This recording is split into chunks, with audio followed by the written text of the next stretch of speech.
यदि आपके बच्चे की शादी नहीं हो पा रही है, शादी में बार बार अड़चने आ रही हैं, या फिर शादी के लिए अच्छे रिश्ते नहीं आ रहे हैं, आपको अपने परिवार के लिए एक अच्छा दामाद चाहिए या फिर अच्छी बहू का इंतजार है।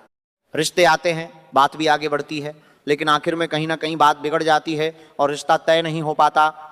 तो भक्तों, आज का यह वीडियो शुरू से अंत तक अवश्य देखिए, क्योंकि आज मैं आपको एक ऐसा चमत्कारी उपाय बताने वाला हूं जिसे श्रद्धा और विश्वास के साथ करते ही आपके घर विवाह के योग तेजी से बनने लगेंगे।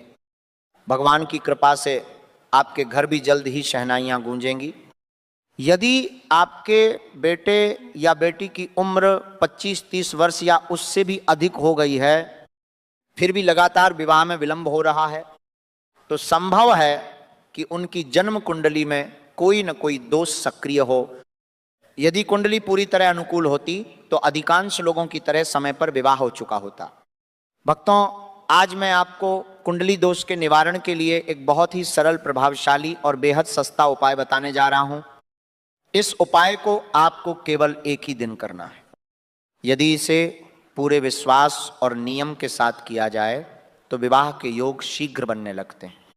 ये उपाय यदि बेटा या बेटी स्वयं कर लें तो सबसे उत्तम रहेगा, लेकिन यदि किसी कारणवश वे स्वयं न कर सकें तो माता पिता या परिवार का कोई भी सदस्य उनकी ओर से यह उपाय कर सकता है।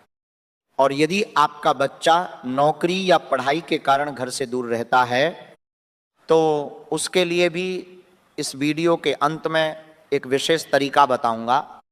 भक्तों, इस उपाय में केवल एक पुरानी झाड़ू का प्रयोग होगा। जी हाँ, वही पुरानी झाड़ू जो आपके घर में रोज उपयोग होती है और अब पुरानी हो चुकी है। ध्यान रखें कि यह फूल वाली झाड़ू नहीं बल्कि तीलियों या बांस वाली झाड़ू होनी चाहिए।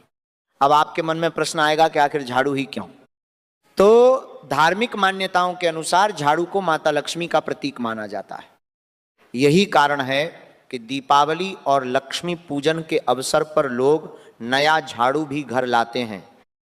इसीलिए इस उपाय में पुरानी बांस वाली झाड़ू का विशेष महत्व बताया गया है।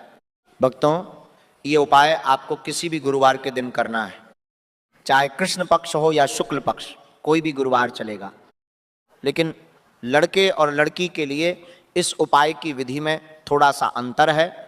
ज्योतिष शास्त्र के अनुसार लड़की के विवाह का कारक ग्रह गुरु होता है, इसलिए हल्दी से गुरु ग्रह को बल मिलता है।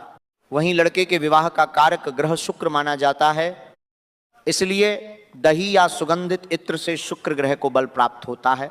भक्तों, यदि ये उपाय लड़की के लिए कर रहे हैं तो गुरुवार की शाम उस पुरानी झाड़ू को घर की पूर्व दिशा में रखें।